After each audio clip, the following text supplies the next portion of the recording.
Welcome back to the Cooler Jets podcast. Where it was Ben Blessington and Michael Nania. Well, Michael, Jets finally snapped their 5-game losing streak, beating the Texans, improving to 5-8 in a game which they scored 30 points. Zach Wilson had 300 total yards of offense, led three touchdown drives. They held the league's leading passer to less than 100 yards. It was a perfect game for the Jets for the most part, outside of one Zach Wilson fumble, which if that didn't happen, I think the defense might pitch a shutout in this one. About as flawless of a game as you could have hoped for. I know there's a segment of Jets fans cheering for losses, but these guys aren't going to play that way. And you had a great point this week, and maybe you can jump off at this point where it's like, yes, maybe the Jets losing out, they get a higher pick. That would be better for their draft capital. But if you're seriously looking at 2024 as the year that you're going to go all in with Aaron Rodgers, maybe some momentum at the end of the season makes it a little bit more realistic that they could jump off and go on a run next year, as opposed to losing their last 8 or 9 games and then hoping that Rodgers is going to change everything off an Achilles injury. What did you make of this game? Let's just start there. How did you enter this? Were you cheering for them to win? Not that it matters at all, but were you cheering for them to win, or were you cheering for them to lose? Yeah, I mean, as we were leading up to this game, I did sort of turn onto the side of cheering for a win, pretty much the same as we have been, which I didn't expect throughout the week because I wasn't too hyped for this game or anything, which I don't think anyone was. But, after the Falcons game especially, which pretty much eliminated them from the playoffs, I was not super invested in previewing this game or anything, which obviously you and I weren't super excited about doing a preview either. Apologies for the schedule. Well, there was that, but then also I Yeah. started a job this week, and so the schedule's been all different, but we are back on schedule, I promise. Apologies for no pod last week. But leading up to the game, I just sort of came to that realization where it's like, I mean, as quote unquote appealing tanking may be, the idea of, maybe get Marvin Harrison or a big time offensive lineman, or in my opinion, I think a quarterback would be good. Whatever you want, even though that's appealing, it sort of occurred to me, like, if the Jets are going to win 4 or 5 games this year, do you really think they're going to win a Super Bowl next year? Because, guys are going to be more healthy. Rodgers is going to be back, and he adds however many wins he adds.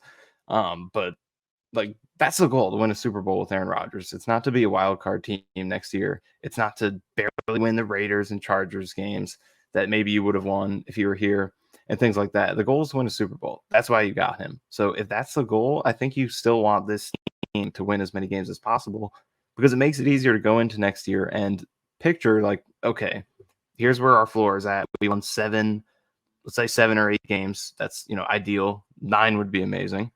And, Aaron Rodgers can add 4 or 5 wins to that. And that puts us right in the division conversation, the, legitimate Super Bowl conversation. But if the Jets lose out and they finish with 4 or 5 wins, okay, great, you got your high draft pick. But is Aaron Rodgers really lifting that team to being a Super Bowl team? Not just a wild card team, but a team that can really win a championship? I don't see it. So that's why I think it would be ideal for the Jets to have as many games like this as possible to close the season, to show you that the floor is higher than what it has looked like the past 5 weeks. And I think with more games like this, it makes it a lot easier to go into the offseason and picture, insert Aaron Rodgers into this, insert Devontae Adams, whoever else you may add, whatever rookie, and that team can go win a championship, because it can be done. You can come from winning 7, 8 games to being a Super Bowl team, but fewer than 7 wins has not been done in over 2 decades. The Bengals went 20. I put this one out. The Bengals did go to the Super Bowl off of Joe Burrow's rookie season, so it can be done. But Super Bowl winners, the last 20, each won at least 7 games in the previous season, and 18 of them won at least 8. The 2 teams that didn't were the Eagles in 2016 and the Bucks in 2019. Obviously, they added Brady. So for the most part, you have to be at least an average team to think you're going to win a Super Bowl the next season. If you're absolute garbage, it's probably not happening. So that's why I would like to see the Jets win games. So to see the Jets have a game like this, I enjoyed it, and I was cheering throughout. I thoroughly enjoyed this second half experience. First half was, same old, but okay, they were saying same old, but they were moving the ball. They were at least moving the ball in the first half, which low bar. They did. I mean, they did in the Raiders game. They did, and they've had a few games like that where they moved it. We finally got a glimpse of the gold zone in this game. A few red zone touchdowns. We did. I mean, I don't know how much I loved targeting Dwayne Brown or they didn't target him, but featuring Dwayne Brown on the one play. But he overcame it. We threw it to Hall on the next play, so that's a lot better. But I got to be honest. When they threw the touchdown to Cobb, I didn't know who it was for a second. I was like, yeah, this guy. I thought it was some like random practice squad receiver. I was unaware got called up, like Irvin Charles or something. But then I saw him in the end zone. I was like, oh, that's Cobb. I didn't even know he was alive. Did you know it was Cobb when he called the pass? Yeah. Yeah, no, I did. But, Okay. we're just, yeah. I think that let's start here because we talked briefly before this podcast. And the one thing I said to you is like, is it just biased because they won the game and like they just played better? Or does it feel like the Jets actually did, especially in that second half, call a more aggressive game? And it kind of felt like they called a similar style of offense that they did against the Chiefs. Now, is that just because those are the two games that the offense has actually looked like an NFL offense? It's like, oh, we'll just do more of that stuff you did against the Chiefs. Or is there some legitimacy to that? Because it did feel like they did run a lot more play action. They started throwing the ball on first down a lot more. They were taking shots downfield. And Zach Wilson himself played with that kind of F-it mentality where he wasn't so worried about making the mistakes. So what do you make of that? Is that just a bias because they just played better, or is that really the case?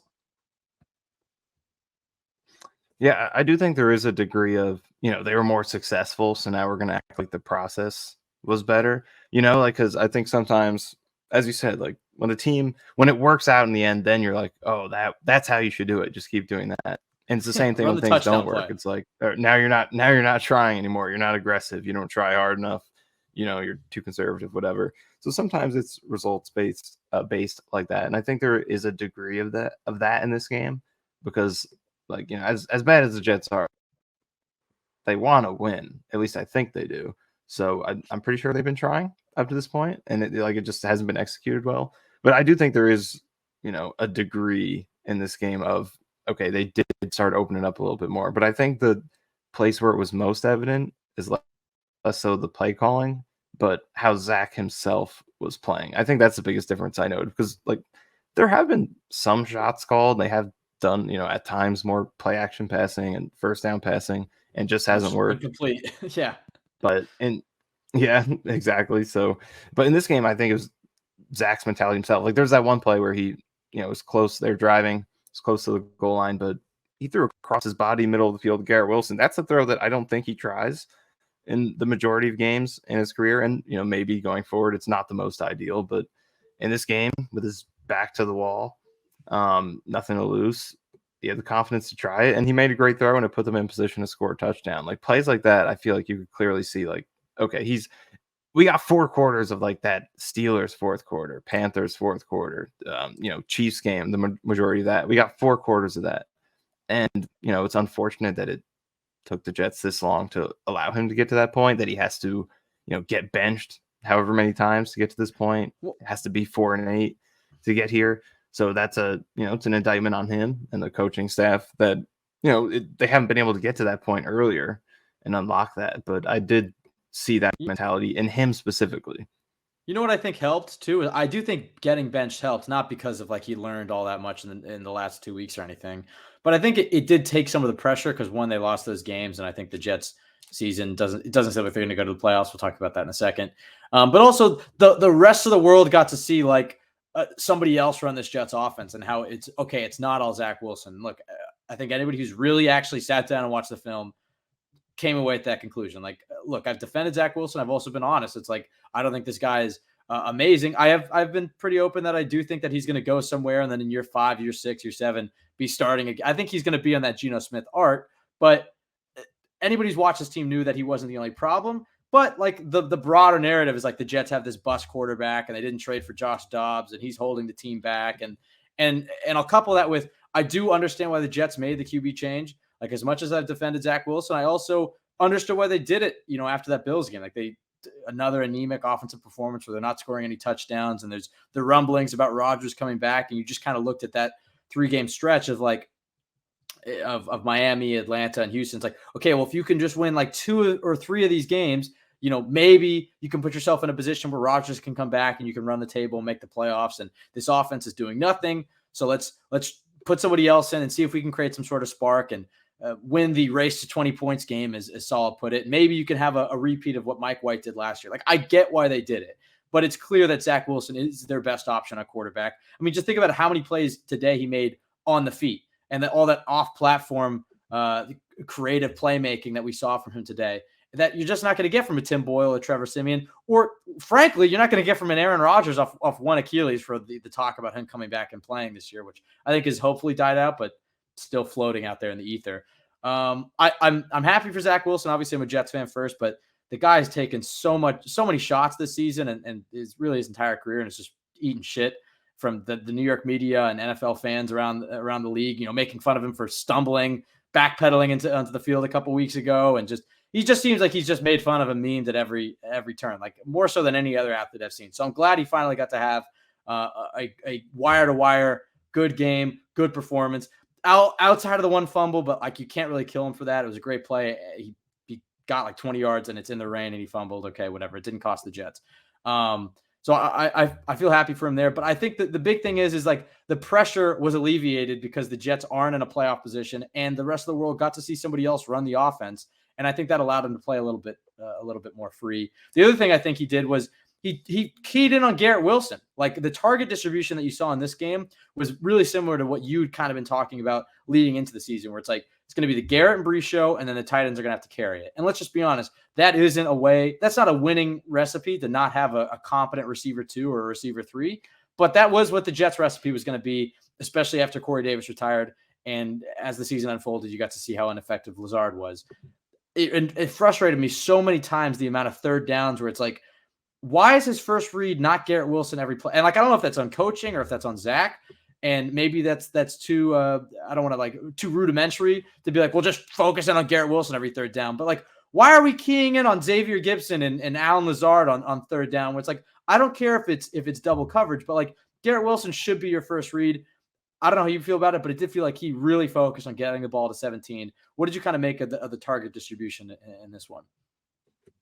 Well, yeah, I think you definitely saw a degree of that. Like there's the back shoulder, and there were multiple other third down plays where you could kind of see pre-snap that he had a good matchup. And then finally, Zach Wilson is lining up with that, and he's looking to that matchup as well. Because like you said, we don't want to sit here and be, the type of armchair offensive coordinator says like just throw it up to Garrett Wilson every play. Like, football doesn't work that way. And if it did, then, someone would have had 2,000 yards in a season by now. They would have 3,000, 4,000 because why don't you just throw to Randy Moss every play or Michael Irvin or whoever it is? Like football hasn't worked that way. And there's reasons it doesn't, or else teams would do it. But at the same time, when you are a team whose number 2 receiver is Alan Lazard, who's probably the worst, or definitely at this point, the worst number 2 receiver in the league. Even if he was the third receiver, he'd probably be the worst. He didn't even get targeted in this game. That's how bad he is at getting open.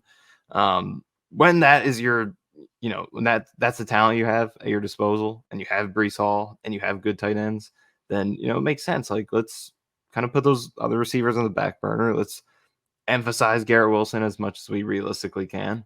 And then let's get the ball to Brees Hall and get our tight ends involved. And so I really like the target distribution when you look at it here.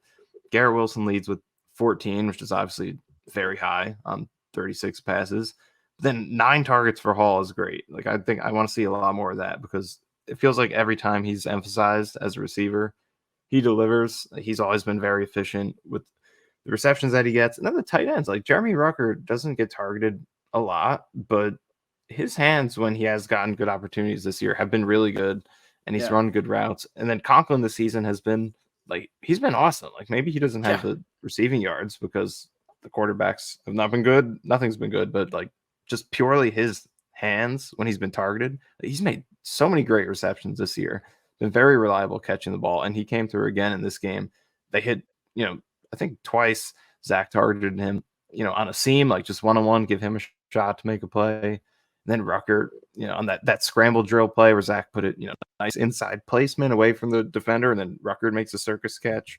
So I like the usage of the tight ends. I think that's great for Zach because he can play his, when he's playing like this, he can play his sort of street ball style play, be creative, and trust that a tight end is going to make those catches because they have that type of catch radius. And then with Brees Hall, like we said, He makes plays when he gets the ball, whether it's designed or even if it's just a check down, he makes things happen. And then Garrett all season has shown that he can catch passes that you're not supposed to catch when you just give him a chance to go up and make those plays. So I like this plan for the final 4 games. They should have been doing it for a while. Just admit, like, Lazard is not it. Our receiver depth chart is not there. Let's play this type of football. But, better late. It's not better late than never. But, you got 4 games left. You might as well ride it while you got it. So I like this. Keep Garrett Wilson as the focal point of the offense. But when you're not getting to him, check that. Be quick to check that ball down to Breece Hall. The other guys are not getting open. Gibson, Cobb, Lazard, they don't get open. We know that. Check it down to Breece Hall, make plays with him. And those tight ends, those guys are reliable if you want to throw the ball up to them, give them a chance to make plays. So keep throwing the ball to Conklin and Ruckert as well. Yeah, I'm curious to go back and watch the all-22 on this one to see the blocking because, I don't want to speak out of turn here because I really only watched the game live once. But it seemed like Mitchell was getting beat a lot. I know they're on their, their 15th different offensive line combination. Something crazy. They're playing guys that I've never heard of. And what was it? Jake Hansen, Chris Glazer came in at one point. It's been a shit fest. Generated guys. Just random draft class. 50 overall guys on the offensive line. Uzama got hurt, and so then Yeboah got to play a little bit. I thought he had a nice block, but again, I don't want to say anything without watching the all-22. Right. So I want to go back and check the blocking in this one. They did have at least a couple nice runs in this one, finally. But even then, you look at the numbers. Let me pull it up here. It was Breece Hall had 10 carries for 40 yards. So he averaged 10 for 40, and he got the 15 at the end. Yeah, so okay. Before that, he was 2 yards a carry. But overall, I think that's one of the biggest differences in this game. I thought the pass protection was good. I don't know how you felt, but he ends up getting sacked 4 times. A couple of those he maybe could have avoided. But regardless of that, in terms of pressure, I thought he got a lot of good pockets in this game. Yeah, maybe extended some pockets, and he did as well. But maybe I'm evaluating it based off of what our measuring stick is for this team, which is very low bar in terms of offensive line play. So maybe it was just average, and we're used to seeing awful. So it seems like it was very. The thing that we're gonna have to watch out for. Yeah. We have to watch out for in future podcasts and seasons and whatnot is that this year's been so bad that if the Jets have a league average offense, we're gonna be we're going to the Super Bowl. This is the best offense in the league. We've just watched so much shit. It's I'm already doing that. They scored their first touchdown. I'm well, what's that Brown score right now? What's that Cold score? We can make a run here. Yeah. Well, let's talk about that because until the Jets hit 9 losses, I'll at least cheer for them to win. Right? Not that I have any impact in the game, but just as a fan, I'll mentally be all right, maybe if they could win out and run the table and they get some help in the AFC, they could sneak into the playoffs. I don't bank on that happening. I don't think they beat Miami next week. And I don't think if Rodgers came back, which I don't even think he will, but maybe he tries to do it. If Rodgers came back behind this offensive line and with really only having one quality receiver, I guess he has some chemistry with Lazard, but really just a weak receiving depth chart and Hackett in his offense, are they really going to go on a run? Even if they made the playoffs, do you really see them going in? Probably not. But until they hit 9 losses, I'll cheer for it. Crazier things have happened. Look, Michael, my fantasy team just won 5 in a row and snuck into the playoffs. So maybe the Jets can do the same. At this point, we'll talk. We'll have a podcast later this week talking about the Dolphins game and some other, future topics, I guess. But at this point, how do you kind of look at this year? It's over, right? I don't want to get sucked back into the okay, well, maybe we can get back into the in the hunt graphic and maybe they can get lucky with some AFC losses. But how are you kind of digesting this win? Is it the moral victory, or is there any part of you that's all right, well, maybe they can win if they can upset the Dolphins? They got kind of an easy schedule down the stretch. Yeah, it's pretty bleak. Let's be honest. The New York Times is a cool simulator where you could look at your odds based on how different things play out. And right now they have it to where even if the Jets win out their last 4 games, they go 9-8. There's only an 11% chance that everything else falls their way and they get in the playoffs if they finish 9-8. So yeah, the Falcons game was killer. It was from that point where it was okay, if you win out from there and you go 10-7, you should get in. It still wasn't guaranteed at that point, but they would have had a good shot. But now, you look at the AFC, every time they show that playoff graphic, they try squeezing as many teams as possible. It almost looks like the whole conference, and the Jets still aren't in the picture. That's how it's not the year to be trying to get in as a fringe team, you're going to need 10 wins, most likely, barring quite a few collapses. If they're in the NFC, like if the Giants win tomorrow, I mean, they're very much in it over there in that awful conference. But unfortunately, the Jets are not. So it's very, very bleak, but they are mathematically alive, which I guess creates an interesting conversation. Like, if Rodgers feels like he's ready to play and they're technically alive, like, does he push it? He said he'd do it if they're alive. Hopefully not, but we'll see.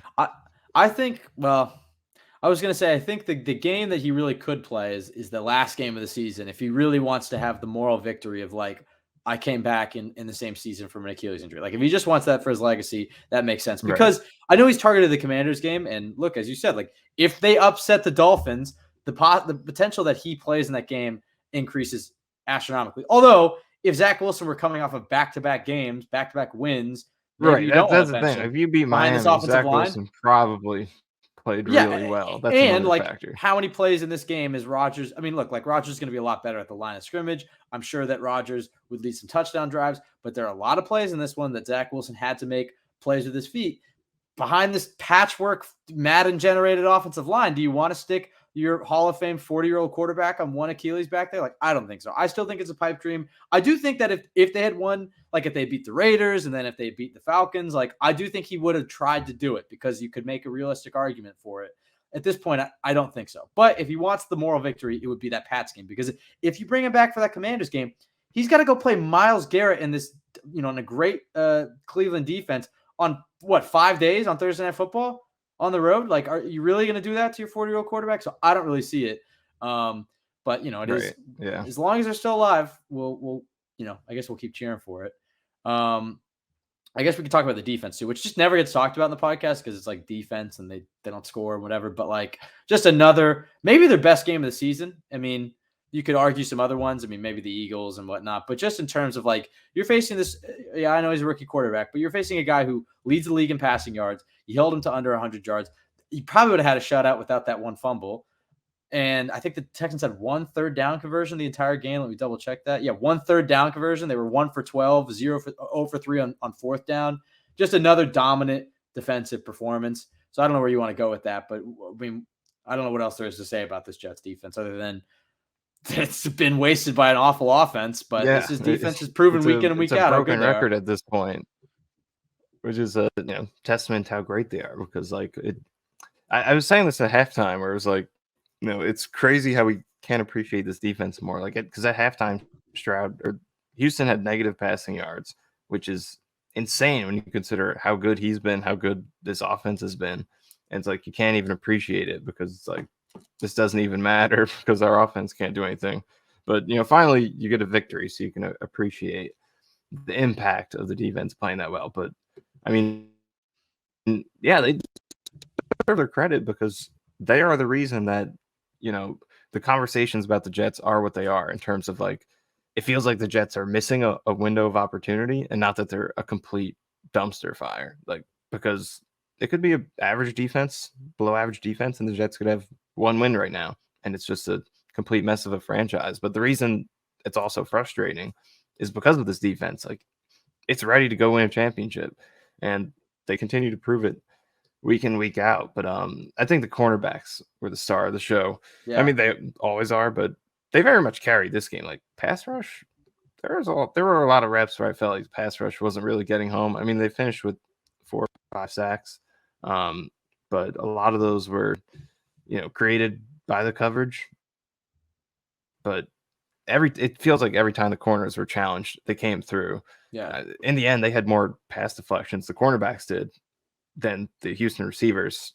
Their wide receivers had receptions. That's so like Sauce stat. Every time he gets challenged, it feels like he's so fun to watch because like he doesn't get 20 pick sixes in a season like Deron Bland or whatever, but every time he does get challenged, it feels like he always makes a play, or at least at a rate that is just well beyond what you expect. It's like you see the ball thrown to his side and you're like, he's going to come through, he's going to break that up, or he's going to have tight coverage and that pass is going to fall incomplete. And he shows you why he doesn't get interceptions, because teams don't want to throw at him because it's a near lock that you're not going to get a completion. And then that only makes it more impressive what DJ Reed and Michael Carter do, because you have a corner who's so good in Sauce that teams are avoiding him. So you're getting more targets thrown your way, and yet they come through as well. So this is the best cornerback trio in the league. It's not even a debate, and the numbers would back that up.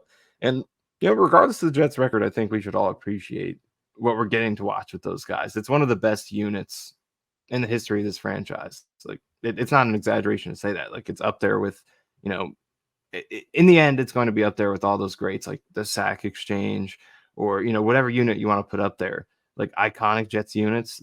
This cornerback trio is going to be up there because like what they do week in, week out is super impressive, especially in this era. Although this season has been down in terms of offense, but again, you consider who the Jets have played, what they did against Stroud this week, Josh Allen, Jalen Hurts, Patrick Mahomes. It's remarkable. It's a treat to watch those guys. Yeah, and Tua, Herbert, all these guys, I forgot about the Herbert one because the score looks so bad when you look at it unscheduled, and you're like, oh, the offense did absolutely nothing in the Chargers game. The only 191 yards. The only quarterbacks that really got him, I would say, were Dak Prescott and Josh Allen the second time, and both quarterbacks kind of had a similar thing where they just were ultra conservative. They really just took what the Jets defense gave them, challenged the linebackers, went underneath, didn't try to make any big plays, and then also just knew on the other side that the offense wasn't going to do anything, so they could play that way and win the game. Yeah, it's a bummer how much this great Jets defense has been wasted this season, but it does give you hope that, like, all the engine of this team. And especially, both sides of the ball, but the defense, all young guys, all core players that can be on this team for 3-5 years.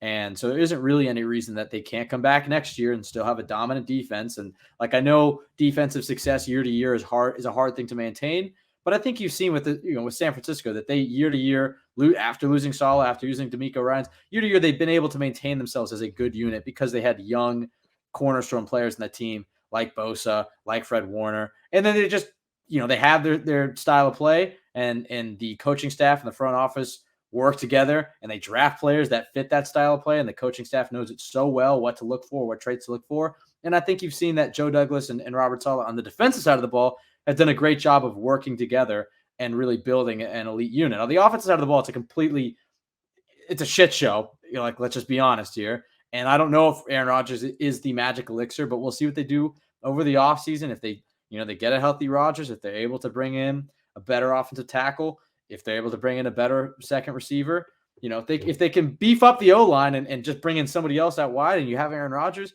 maybe you get the type of year that we thought we might get this year, where the Jets pair this elite defense with, at the very least, a competent offense with the ceiling of maybe something more, because you have that Hall of Fame quarterback who can go win you those games, those big games in the clutch. What do you make of Saleh and his future after this game? Like, we shouldn't let one game change anything. I've been very much on the stance of, like, everybody's going to get another year. Extend them. 3 years. Shut up. Everybody's going to get another year.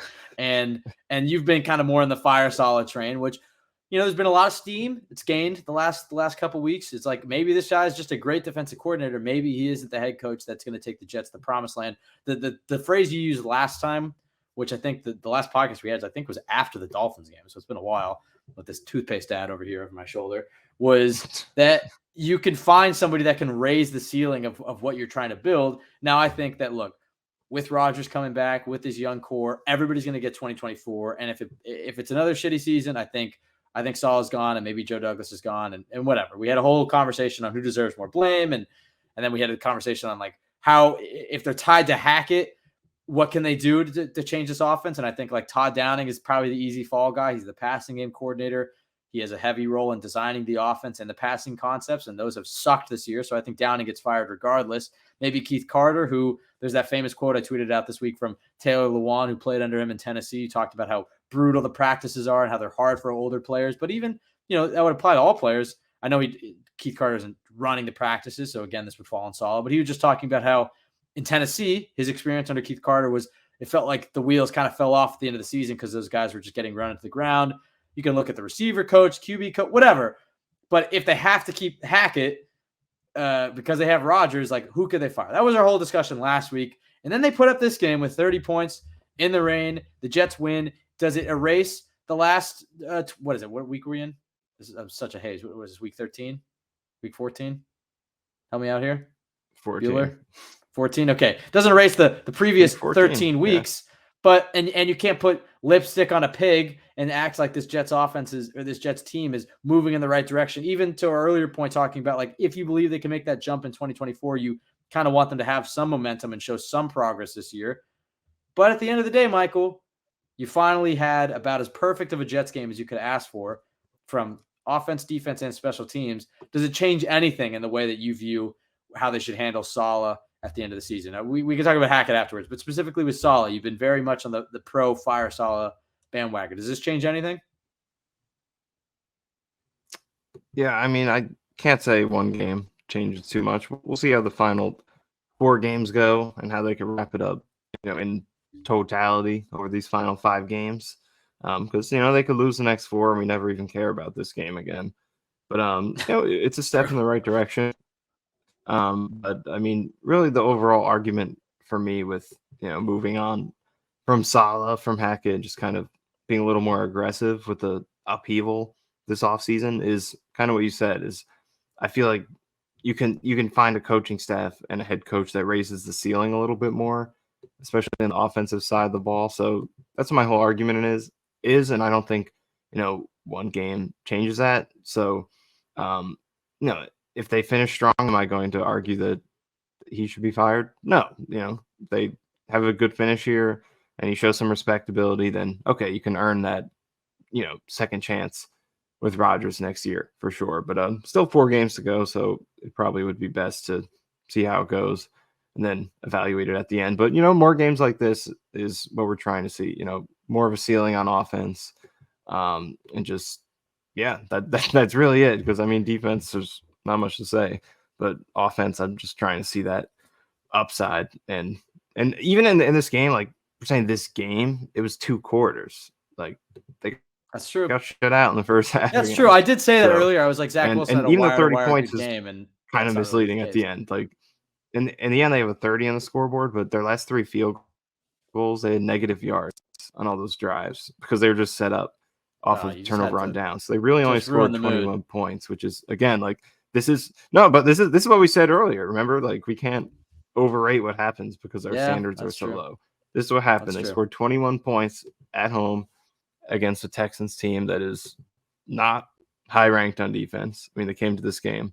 They were 12th best in points per game, but nonetheless, they had 21 points on offense, basically. Well, it's not just that it's standards. You raise a banner, but let's not overreact. The other angle from this game, and I tweeted this out, and if we had done a pregame podcast, I really would have hammered this home in terms of Saleh's future. I feel like this was a big game for Saleh because he's coaching against his former protege and DeMeco Ryans. It's a defense that he knows intimately. It's a defense that, obviously the Texans and Jets have different personnels, but it's the same style of defense. It's the same defense that this Jets offense has been practicing against for an entire year. So it's like, if they could move the ball against this, it's like you said, it's not like the Texans have been statistically that great or anything. They've been solid, I guess, but they run the type of defense that Saleh knows, the type of defense this offense knows. If they couldn't move the ball at all, you just kind of felt like, all right, that's another feather in the cap of I don't. That's a terrible one. But it's another point in favor of firing Saleh. But luckily, the offense, did rise to the occasion. But like you said, I guess it was only in the second half. We don't want to look at things with green colored goggles. And I guess that's why you're here. You balance me out. I'm the fanboy, the optimistic one, and you're the dark hole of cynicism and reality, but we'll take it. I don't know where we want to go from this. I mean, I guess there are a lot of things that I do want to talk about, but maybe it's better saved for the podcast that'll come out on Friday, because I do want to talk about Hackett and I do want to talk about the future and previewing the Dolphins game, but this is just supposed to be the post-game pod. I don't know if you have anything else before we get out of here. I know this is a quicker one than we normally do. We're shortchanging the people here, Michael. Do you have anything else you want to talk about, or you want to get out of here? And we will have another podcast this week. I mean, one random topic that I've kind of been thinking about is, it's easy to sit here and look at the Jets at 5-8 right now and think like, okay, what if you won the Raiders game? What if you won the Patriots game? And so on. Falcons. What would your record be right now? You could have been right in that playoff mix, right? But, Falcons is another one. And it's easy to do that. But I think ultimately, you look at the big picture, they won some games they should not have won. They should not have beat the Giants. They should not have beat the Eagles. Probably should not have beaten the Bills in week 1 either. So this was their only clean. Denver, I guess, was pretty clean, but that and this one are pretty much the only 2 wins where it's like, okay, you won that game, without much of a debate. So ultimately they're 5-8. And I think they played like a 5-8 team overall this year, maybe even a win less than that. So I'm basically just saying I don't think it's worth saying like, they left some wins on the table because they also got some wins they shouldn't have. So Right. Rodgers went down. They've had a lot of injuries. This is a 4 or 5 win team right now, and that's what they are. Yeah, no, it's especially Atlanta last week. Like that's the game where it's like it already felt like the Jets were out of it last week against that, going up against Atlanta. But there is part of me that's like, okay, I get why you made the switch on the Black Friday game on a short week to try to get a spark with Tim Boyle, our guy Tim Boyle, who's no longer on the team. But the week after, it's like I'm not going to kill him for not going back to Zach, but I did feel like they should have gone to Simeon. We both said that in the last podcast where it's like the only reason you went to Boyle was to try to get the spark. The spark wasn't there. Go to Simeon, see if the spark's there. Because they see these guys in practice. We've seen it in preseason and during the regular season. Like Zach Wilson does have ceiling-raising traits for the offense. Like, yes, he has floor-lowering traits, but behind this terrible offensive line, like he's probably your best chance. So but to me, like last week against Atlanta, like that would have been like have Simeon as the 1, Zach Wilson as a 2. You give Simeon the first half. If nothing's happening, maybe you switch it over to Zach. Again, it's like armchair coaching and things you can look back in retrospect. It does kind of give me some solace that you bring up, like the amount of games the Jets have won this year that they definitely shouldn't have won. So it's not like this is a team that if they are 1 game or 2 games out of the playoffs, you look back and it's like, oh, if they could have just won this, this, and this. It's like, yeah, okay, but they shouldn't have even been in that position. They have one of the worst offensive lines in the league that they can't stay healthy. They have one of the worst receiving units in the league outside of one of the better receivers in football. But the rest of the depth chart is maybe the worst in football. This isn't a team that's constructed on the offense side of the ball to make a playoff run. So there's no point in really getting all sad about the missed opportunities this year. I think the best thing you can hope for is that like more performances like this. Like I will cheer for the Jets to play well as long as they're still mathematically alive. And because I do think that this whole unit era of Jets football is going to continue into 2024, I do buy into the fact that if they can win some games here at the end of the season, it's just a big difference for their mentality heading into 2024 rather than them just completely, the wheels completely falling off and them, limping to the finish line and finishing with 4 wins or 5 wins, like you said. But I think let's get out of here. Let's do a podcast for Friday, and we'll talk about some things. There were some rumblings about, we don't want to talk too much about the draft, but there were some rumblings about drafting a quarterback versus drafting somebody to help Aaron Rodgers.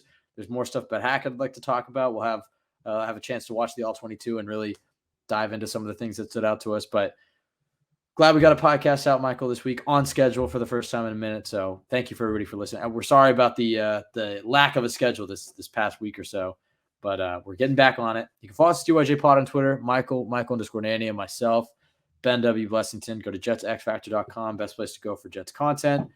Make sure to check out the other JetX pods. Subscribe to ours. Subscribe to the JetX YouTube. You can see I'm doing this off the top of my head. It's been a long day. Please rate if you subscribe on iTunes. I think that's it. Michael, any last thoughts? All I got to say is Super Bowl's back on, baby. Okay. Super Bowl's back on. The Jets. Is that the Jets' first win in green on white at home since the Raiders in 2019? Yeah, I think so. Yeah. Wow. Only a few more games of these unis until they change eras. Did they get one this year? No, right? Oh, the Eagles. What am I saying? Eagles. Yeah. Sorry. No. Oh, the Eagles. They did. Yeah. Yes. Jesus. My God. Two in a row in this uniform. That's true. Or no, they lost last week. But 2 this year. That's progress. Still retired. Yeah. I know. I've made this. It's gonna look good in the throwbacks next year. It's gonna. I like the shade of green in those throwbacks. It's nice, simple. This one looks all right too. But did you get it's Raiders 2019 vibes from this game? It's kind of like the same exact thing. Green on white, late in the season, mediocre, middle line AFC opponent. Rain was part of that one. Random offensive explosion out of nowhere. It's like the same exact thing. And they won Yeah, the game but- following that Raiders game as well. So hopefully they do that here. Did they? I thought they lost the Washington Bengals. game was after that, right? No. Or Washington was that the before third that. game? And they went Ooh, Giants, sure. Washington, and then they beat the Raiders, and then they lost the Bengals, and I smashed a glass mirror in my kitchen with an apple. Remember? We got the I told that story, but the Le'Veon Bell holding penalty, and that was my breaking point. Since then, I've been a lot more of a peaceful Jets fan. I don't really let the games affect me as much, but up until that point, I was very emotionally invested. All right, let's get out of here. We'll be back on Friday previewing Dolphins game, talking some other Jets topics. Yeah, that'll do it for us. Thank you for listening. Have a great week. Jets win. Soak it in. There have not been too many weeks for us to do this. It's been a long time since we've got to have a Victory Monday pod. But thank you, everybody, for listening. Have a great week. Go Jets.